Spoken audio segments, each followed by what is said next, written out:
जवाबदेही मिलने के बाद से अलग अलग जिलों में जाने का कार्यक्रम बन रहा है। उसी क्रम में आपके बीच भोजपुर जिला आने का भी कार्यक्रम बना। सामान्यतः जब हम किसी जिला में जाते हैं तो विभागीय समीक्षा बैठक होती है जिला स्तरीय और प्रखंड स्तरीय पदाधिकारियों के साथ। पंचायती राज संस्थाओं के माध्यम से चुनकर आने वाले जनप्रतिनिधियों के साथ संवाद का भी कार्यक्रम होता है और निर्माणाधीन परियोजना का निरीक्षण का भी कार्यक्रम होता है। चूँकि कल सम्राट अशोक अष्टमी की छुट्टी थी और आज रामनवमी की छुट्टी है, इस कारण से विभागीय समीक्षा बैठक नहीं हो पाई। लेकिन आज प्रेस कॉन्फ्रेंस के माध्यम से विभाग से जुड़े बहुत समीक्षा चूँकि हो नहीं पाई है तो बहुत डेटा आपको नहीं दे पाएंगे, लेकिन फिर भी कल हमने पीरो में खन्नी कला में एक निर्माणाधीन परियोजना का निरीक्षण किया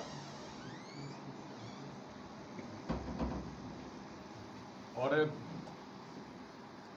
जिला स्तरीय पदाधिकारियों को निर्देश भी दिया है जनता की जो कुछ भी समस्या हो पंचायती राज विभाग से जुड़ी हुई उन सबों के ऊपर जल्द से जल्द सुनवाई करें। जो भी योजनाएं चल रही हैं गुणवत्तापूर्ण तरीके से उनको पूरा किया जाए, समय पे पूरा किया जाए। जिला परिषद की भूमि को जो डेवलप करने का एक सोच के साथ चल रहे हैं, कई अतिक्रमण है, उसको अतिक्रमण को हटाते हुए भूमि को डेवलप करने के लिए युवाओं के रोजगार के सृजन की बात हो पाए उसके माध्यम से। पंचायत सरकार भवनों में जो तमाम तरह की सुविधाएं मिलती हैं वो सही तरीके से मिले, वहाँ सभी कर्मी उपलब्ध रहें। इन सभी चीज़ों को लेकर बातचीत हुई। विस्तृत समीक्षा बैठक नहीं हो पाई चूँकि छुट्टी का दिन था, जैसे हम बता रहे थे।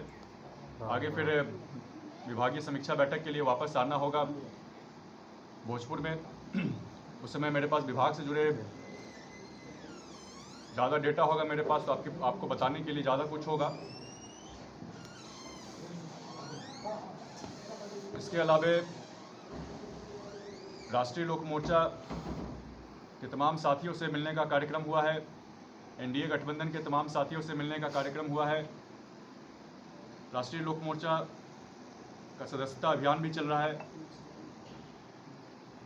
उसके संबंध में भी साथियों से बातचीत हुई है। उसको बेहतर तरीके से उसका काम चले, काम आगे बढ़ाया जाए, ज़्यादा से ज़्यादा लोग जुड़े, उसमें तमाम वर्ग के लोग जुड़े, तमाम तबके के लोग जुड़े। इन सभी चीज़ों को लेकर बातचीत हुई है। अगला कार्यक्रम होगा तो विभागीय समीक्षा बैठक के उपरांत आपको ज़्यादा डेटा हम दे पाएंगे। आपके लिए अगर कुछ आपके मन में कुछ सवाल है, पूछना है तो आप पूछ सकते हैं। 25 मार्च तक मुखिया संघ मंत्री जी अल्टीमेटम दिया है छठे दिन के पैसा के लिए। उनका कहना है कि पैसा का 25 मार्च तक नहीं मिल रहा है। नहीं, सरकार तत्पर है, उसको हर तरीके से देखा जा रहा है। उसमें जो भी जरूरी काम करना है वो करेंगे। परिसीमन को लेकर एक चल रहा है कि सन 2000 में ही परिसीमन के तहत चुनाव हुआ था, 26 साल बीत गया, नया परिसीमन नहीं बना है। उसके लिए मुखिया लोग शायद हाईकोर्ट भी गए हैं। अरे परिसीमन का काम आज के समय में तो नहीं किया जा सकता है, चूँकि पूरे देश में जनगणना का काम शुरू हो गया है, नोटिफिकेशन आ गया है, काम चल रहा है, जनगणना का काम चल रहा है। उस बीच में पुराने जनगणना के आधार पर डेटा उठाकर नया परिसीमन करना बहुत सही नहीं रहेगा। जनगणना का काम चल रहा है, पूरे देश में परिसीमन का काम होना है, लोकसभा के लिए होना है, विधानसभा के लिए होना है, और एक बार जब डेटा आ जाता है नया, उस डेटा के आधार पर फिर पंचायतों में भी परिसीमन के लिए विचार किया जाएगा। सरकार ने घोषणा की थी कि जितने मुखिया सरपंच है सबको आर्म्स का लाइसेंस दिया जाएगा। नहीं, आर्म्स के लाइसेंस के लिए पिछले विधानसभा के सत्र में भी ये सवाल उठा था। तमाम जिलों में जिला पदाधिकारियों को गृह मंत्रालय की ओर से सभी लोगों को निर्देशित किया गया है कि जो भी आवेदन लंबित पड़े हैं जनप्रतिनिधियों के, उन आवेदनों का 60 दिनों के भीतर निष्पादन करने के लिए निर्देश दिया गया है गृह विभाग की ओर से।